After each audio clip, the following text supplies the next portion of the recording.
Sans plus tarder, l'émission à livre ouvert. Et maintenant, que vais-je lire ? Un rendez-vous proposé par le Cercle Aubois de littérature jeunesse, le Caliche.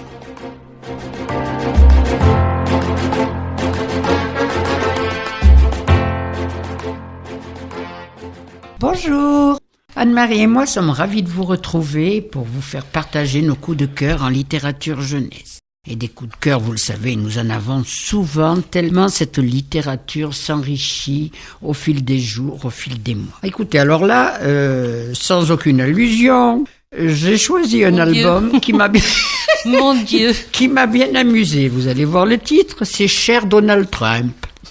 L'auteur en est Sophie Sierre, l'illustratrice Anne Villeneuve, et c'est édité par Alice Jeunesse. Cet album est un recueil de lettres que Sam, jeune ado, écrit au président américain à propos d'un mur que ce dernier veut élever pour empêcher l'immigration. Cette idée semble séduire Sam au début seulement. Thème insolite et fort intéressant, car il met en évidence l'impact que peuvent avoir les actions politiques sur les jeunes en construction et l'importance de la famille pour expliquer les conséquences possibles de ces actes. Bien illustré, tantôt en pleine page, tantôt accompagnant le texte par des éléments précis et significatifs, les teintes utilisées sont claires, à dominante jaune, bleu nuancé et gris, intéressant aussi le rôle de la femme qui se contente de souligner quelques points essentiels. Ça, j'ai bien aimé. Donc, je vous lis déjà quelques lettres. Cher Donald Trump, je t'écris cette lettre de ma chambre à Bruxelles.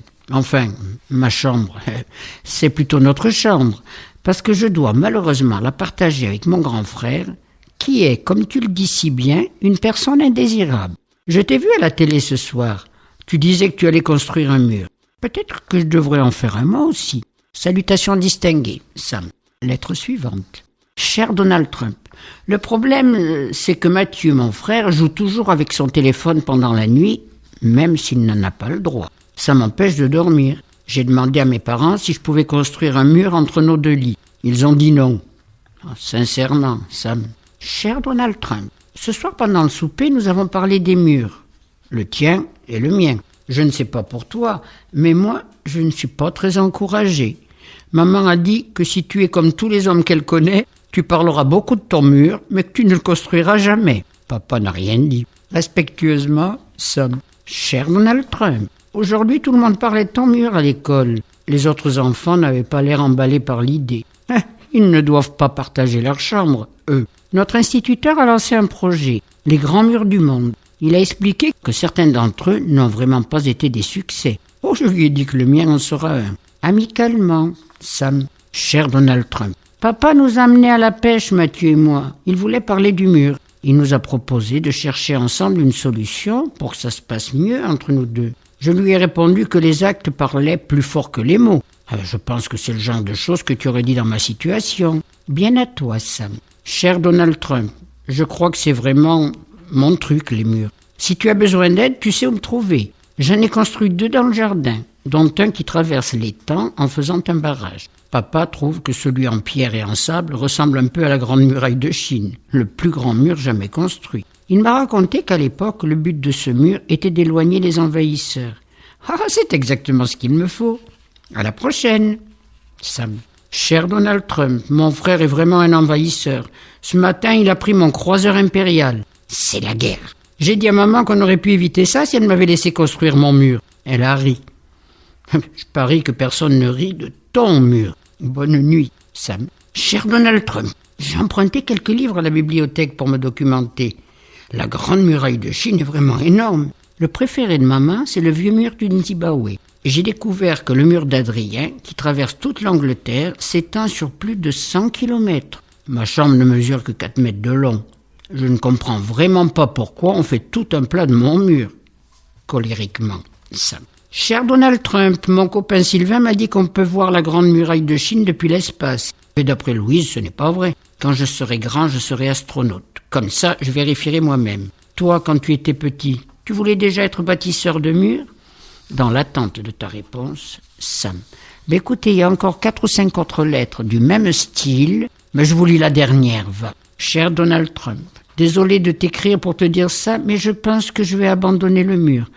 En y repensant, c'est quand même bien d'avoir un grand frère dans sa chambre quand on vient de faire le pire cauchemar de sa vie. Dans le fond, je suis vraiment heureux de ne pas avoir construit ce mur. Je me sens un peu bête de changer d'avis comme ça, mais mon frère est content et maman dit qu'elle admire les hommes qui admettent leurs erreurs. Papa n'a rien dit. Bref, bonne chance pour ton mur à toi. Peut-être qu'un tout petit suffirait. Au revoir, Sam. Cher. Ah oui, mais ça c'est un délice. Et puis de voir l'évolution. Bon. Eh ben moi je vais vous emmener loin de la réalité, alors totalement ailleurs. Pour un roman qui s'appelle Les Guerriers de glace, d'Estelle Faye et de Nancy Peña, édité par Nathan. C'est un roman fantastique dont les deux héros, Yenna et Alduin, sont liés par une amitié si forte, malgré la différence de leurs origines, que lorsque le danger arrive pour Yenna, ils vont préférer fuir ensemble et affronter le froid et la nuit.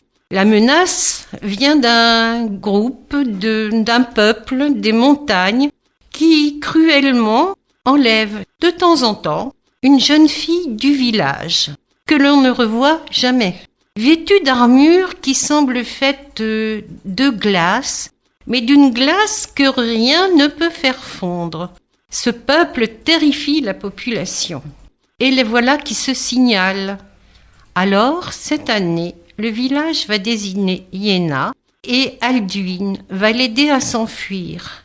Mais où trouver refuge et nourriture? Ce sera un moment difficile pour les deux enfants. C'est un roman plein de solidarité et de mystère. Je vous lis un petit peu quelques passages. Haletant, le souffle court, Alduin franchit les quelques mètres qui les séparent de la hutte où habite Yenna. Il cogne à la porte et appelle « Yenna, dépêche-toi d'ouvrir !» Un bruit de pas à l'intérieur, puis la porte s'ouvre et les boucles rousses de Yenna apparaissent. Qu'est-ce qui se passe, Alduin? Ta mère est là? Non, elle est partie dans la montagne depuis plusieurs jours déjà. Une pointe d'angoisse perce dans la voix. Certes, sa mère a coutume de s'absenter pendant de longs jours sans vraiment lui dire où elle va. Mais à présent que les guerriers de glace rôdent dans les hauteurs, et s'ils avaient rencontré sa mère? Non, mais il ne s'agit pas de ta mère, mais de toi, dit Alduin. Les hommes du village veulent te donner, toi, aux guerriers de glace. Tu dois partir. Oui, mais si je pars, ils sacrifieront une autre fille. Pas forcément. Personne ne voudra envoyer sa propre fille, justement. Alors, j'irai dans la vallée, décide-t-elle. Elle attrape une vieille besace pour quelques provisions et les plantes médicinales de sa mère qu'elle connaît bien. Oui, mais dans la vallée, il y a la guerre, dit Alduin. Oui, mais pour moi, ce sera toujours mieux qu'ici. Elle l'embrasse sur la joue. Elle a peur, mais s'efforce de ne pas le montrer. Alduin ne peut pas la laisser partir comme ça, il refuse de l'abandonner. Il lui prend la main et ils partent ensemble par la forêt. Ils passent une bien mauvaise nuit dans un terrier de renards, blottis l'un contre l'autre pour se réchauffer. Puis ils se remettent à marcher. Si vous voulez savoir la suite, les rencontres que les deux vont faire et comment, quel est ce peuple mystérieux, peuple de glace? Vous verrez effectivement qui c'est surprenant. C'est glace. Allez, plein de mystères. Bien. Voyez que c'est toujours très intéressant, très passionnant. Et outre que vous pouvez aller en bibliothèque ou acheter en librairie pour offrir, nous vous souhaitons une bonne fin de semaine et vous disons à très bientôt. Merci de votre écoute.